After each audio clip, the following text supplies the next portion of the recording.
Trust the process. Be coachable, do what we ask you to do. Hold each other accountable, be good teammates, be good leaders. Sense of urgency in everything we do. Nothing's casual. So we're hustling from drill to drill, jogging around, not walking around on the field. Everything's with a sense of urgency. Every job is open for competition. There's no one here, okay, that has a job. Everybody's got an equal opportunity to show us what they can do, and we need everyone. Told you that last year. We need everyone in the room. Attention to detail. Behind the line, shirts tucked in, shoes tied up, proper footwork. I mean, everything. Attention to detail has got to be there. Consistency and performance is what we're looking for, and we're going to coach you. We're going to coach you to be the best. All we need you to do is give us your best effort with a relentless mindset in everything that we do. Go green! First day of practice, we're feeling, good, back to be, back at it. Compete, have fun, relentless effort, non-stop. You ready, Wig? I'm ready. Hey, process-driven, tough, disciplined, selfless. Know what to do, when to do, how to do it. Gotta get it done, gotta get it done. Time to work, let's go. More.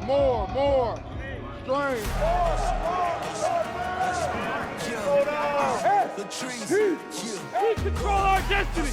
We control it right now. We're 0-0 at the top, starting today. Let's go.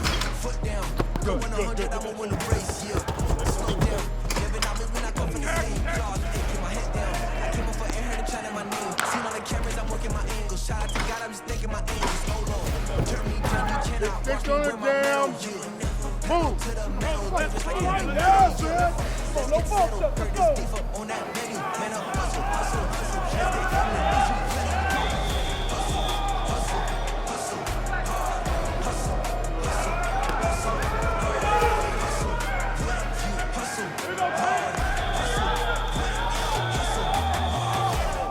If the ball's down here, okay, swat, hook. If the ball's over here, I'm gonna go with this one. You know what I'm saying? Swat, hook. Boom. Swat, hook.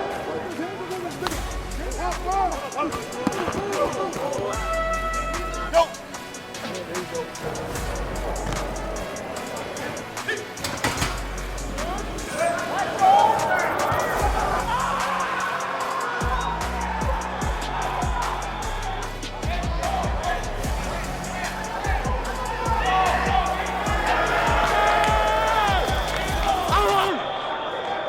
Nice getting back into things. Back rolling, get the pads on, throw a helmet on. Got to break the helmet back in, but it's a good day. We're off to a good start. I think it went good. Good start. It's always fun to start out spring ball, and I think it was a good start to the training process.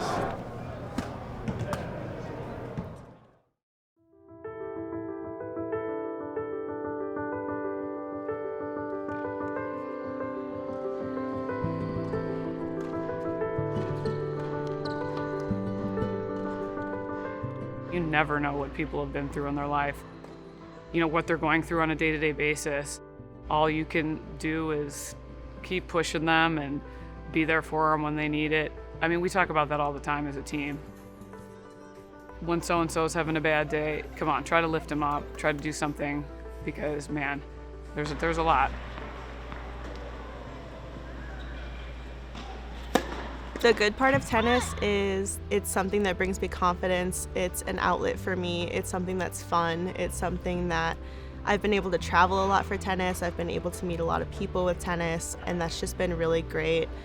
However, there's some negative things that come along with it, bad memories from childhood. At the same time, it helps my mental health a lot. Like, it's that outlet. It's fun for me. It's when I have a bad day, I come out and just takes all the stress away. So it has its ups and downs. There's very key memories I have with my dad. He was a great guy, and my mom has kept around just the best memories of him. He really liked jelly beans. My mom told me I could have a few jelly beans, and he said a few went from 3 to 15 and a half. That's, I live by that. My dad died when I was 5. He committed suicide. When I was diagnosed with bipolar when I was 11, that's when they decided to tell me, because They knew that I knew my dad was bipolar and he died, so I guess they didn't want me to think as like a kid that I had bipolar, so I was gonna die. So they decided to tell me like he was just depressed and he killed himself and that's the reason. But it kind of made it more difficult for me because then I started getting suicidal thoughts kind of more because I thought like, oh, this is how my dad handled it and this is what he did and this is what's gonna happen to me. It kind of complicated things, but I was gonna find out eventually. I mean, I was getting older, but it was definitely difficult at the time when he did die and also at the time that I found out. My mom married my stepdad when I was 6.5. He was a tennis coach. He started coaching me right after they got married. Once she started playing on a daily basis, she absolutely loved it. She'd set her own alarm for like 5 in the morning and get up and go run around the neighborhood, take her laps, come in, make her own breakfast, and start her homeschooling, and then go off to practice then and practice all day, and then come home and go to bed on time and start over again. Off the bat, just became a very abusive situation. If I were to miss or if I were to do something wrong, he would nail a ball at me or bring me up to the net and pinch me or take me into the bathroom and beat me. I stuck with it because I felt that I had to, for one, but I did really love tennis and I was really good at it, and so I wanted to keep doing it. But I don't remember a day coming home without bruises from the time I was 7 to almost 14 every day. So it was difficult.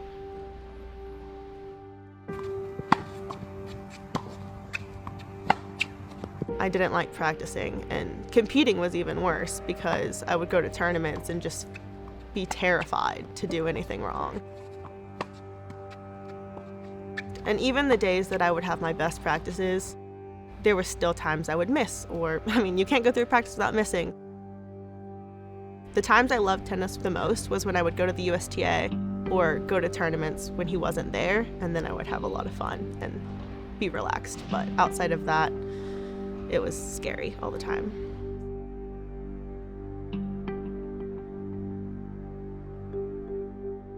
When I was 9 or 10, he started sexually abusing me. That happened multiple times a day, every day. When I got to like 12 or 13 and I started to really understand something was wrong, I just felt so much guilt and shame. He would tell me that if I told anyone, no one would ever look at me the same. I was being mentally abused, physically abused, sexually abused, and it was just a terrible, terrible situation, and I wanted to die a lot of the time. It was a huge conflict, but I always kind of knew it wasn't the game of tennis that was bad. It was him, so I didn't want to give up tennis because I knew I loved it.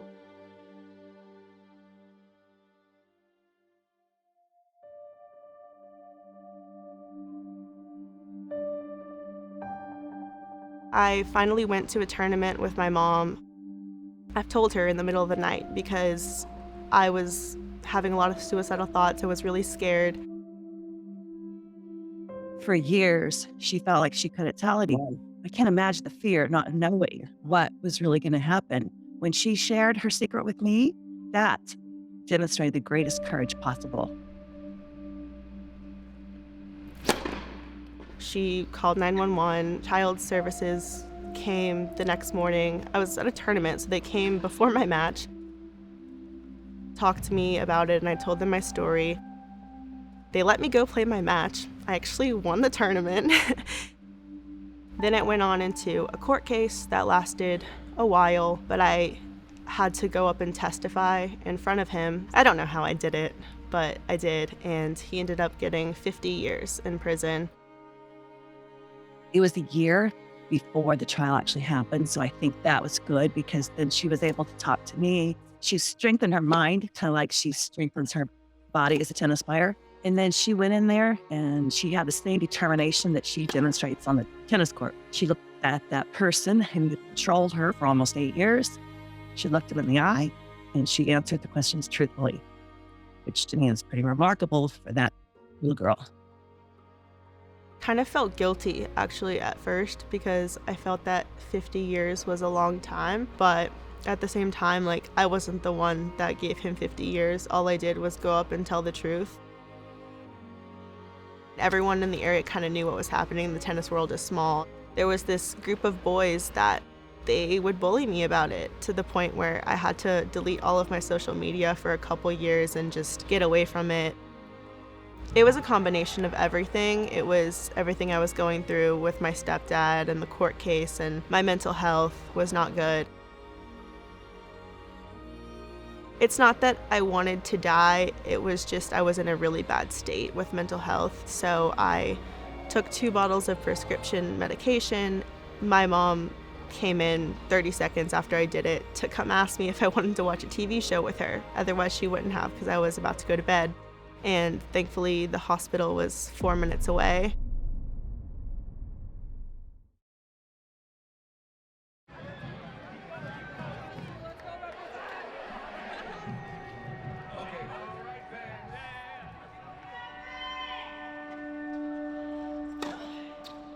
Everything took its toll, and it was a moment of weakness. You learn to move on from it and realize that that's the problem of those people and not your problem. My heart burst with pride, but even more, it burst with joy because she's finally happy.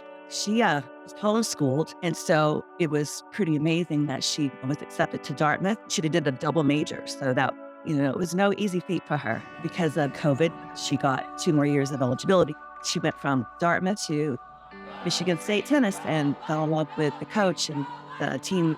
I think she made a great choice because I think she's in a very good place right now. I coached at Dartmouth. That was actually where I began my career, and her coach there was my first mentor. She was spoken unbelievably highly of coming in here, and she's definitely lived up to it since she's been here. The problem with physical and sexual and mental abuse and bullying is that you feel really guilty and really shameful. I had to go through therapy and just realize that it's not my fault in any way. If you don't have people in your life that understand mental illness and trauma, then it makes your life actually unbearable.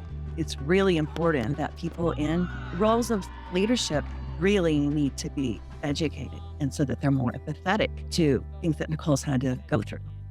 The main thing is just to support her and do what we can. I mean, she's overcome so much. It's great to see her happy and in a place where I feel like she's finally becoming super whole. Things do get better. Things get a lot better, and you can be happy and you can be normal. I've definitely been doing really good the past few years. I am through it now. It wasn't easy sharing the story, and I thought about it a lot. I felt that it could help a lot of people. You are not defined by what happens to you. You're defined by how you react to it and the things that you overcome. Truly, nothing bad lasts forever. Stay positive, stay optimistic, even when it's so hard to do that, and just know that it'll get better and you can live a wonderful life.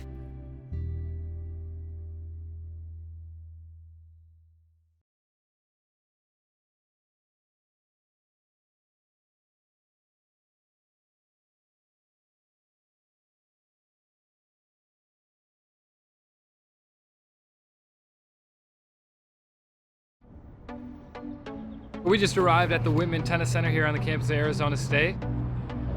A little bit longer of a flight. We got up early around 5 a.m. So we're gonna get moving here. We'll do 1 practice today, get their blood flowing, just kind of get used to the outdoor tennis. It is quite a bit of an adjustment. We'll get it going here, get adapted, and obviously enjoy this beautiful sun and weather.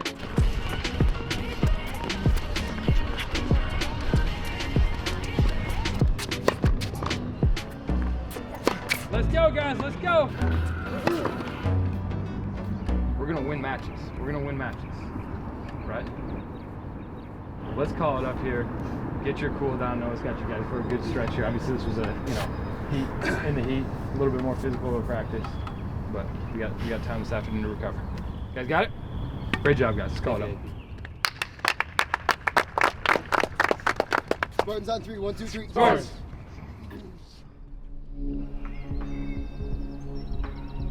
It means a lot, definitely during spring break, getting to get away from the weather is really nice, but also to get time with the team, to bond. Yeah. Ready? 3, 2, 1, go. Let's get some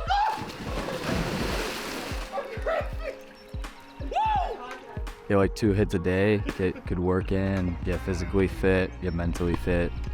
Great opportunity. Again, let's make sure we get some good rest tonight. We'll get the eggs and bacon going in the morning, and let's have another great day of practice, huh? Great job today. Let's keep it going, and again, just keep prepping for Friday's match, right? Big 3 days ahead of us. So. Quick warm up, because we're gonna do a doubles warm up drill after. Well, one person over here defending. If this goes horribly wrong, I don't want to hear about it. Yeah, so I guess that's just it was no one's idea. If it goes really good, Isaac, you want to keep score for us? Sure. All right, Isaac, starting. Good. Ball there, ball's there. Turn. You got it. Game. Attackers, 10 push-ups. That was way too many missed feet. New player. You gotta send it. All right. I am him. He is me. Come on. Let's go, Reed. He vaulted. No. Wow, that's a good ball loop.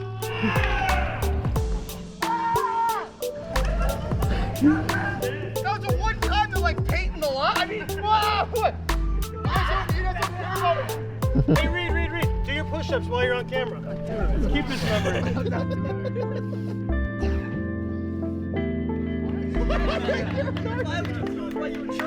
I'm not accepting that. Let's go. Reed! There's video evidence. We have video evidence. Yeah.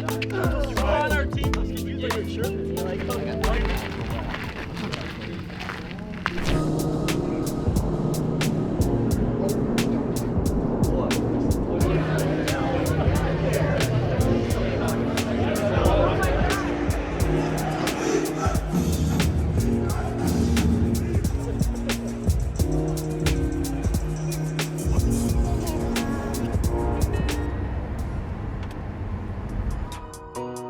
Who is tougher, mentally, physically? Who's run more sprints? And all those answers are us. Let's go. Spartans, what is your profession? Let's go. 1, 2, 3, fight! Yeah!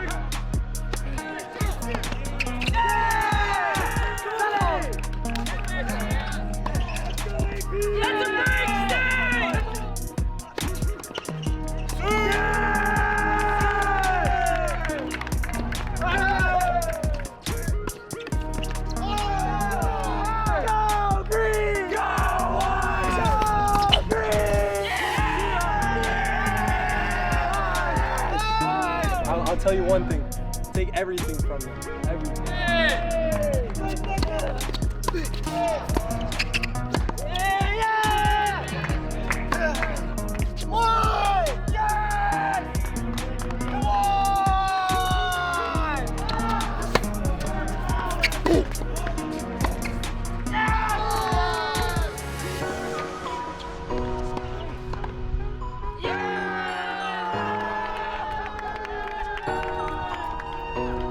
That's the dog!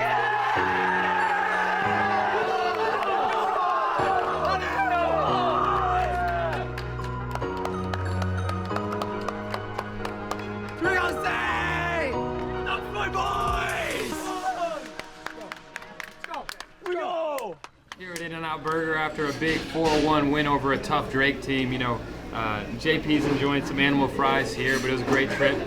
All in all in Arizona, it was great to finish out with a win. One of the areas of focus this morning when we talked to the guys was just that, when we stepped out of our Airbnb and headed to the courts, that we just really got to dial in, take care of everything on the court, and I thought we really did that. JP came out, big win in doubles, got a doubles point.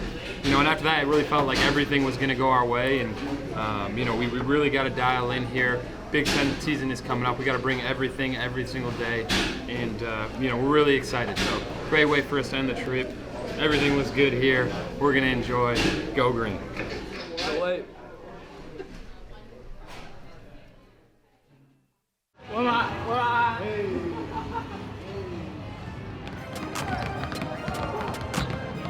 Well, I'm excited to be here. I really am. It's great. You know, you never know where you're going or what you're doing, but anytime you can be closer to home, it's great for your fans, your media. Okay, let's bring it. Like, it is now win or go home in the next season. And how special is that for you guys?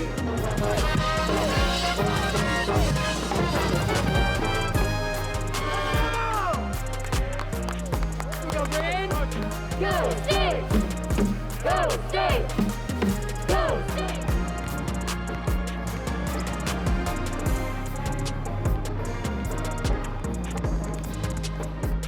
But it's been a great venue, and I'm just excited to be here.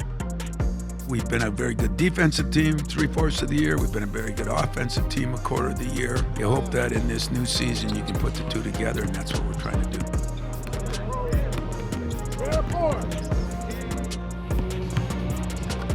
I feel like you come here to get to a Final Four. That's kind of like the staple. So just making it out the first weekend is good, but you know, we're trying to make a run.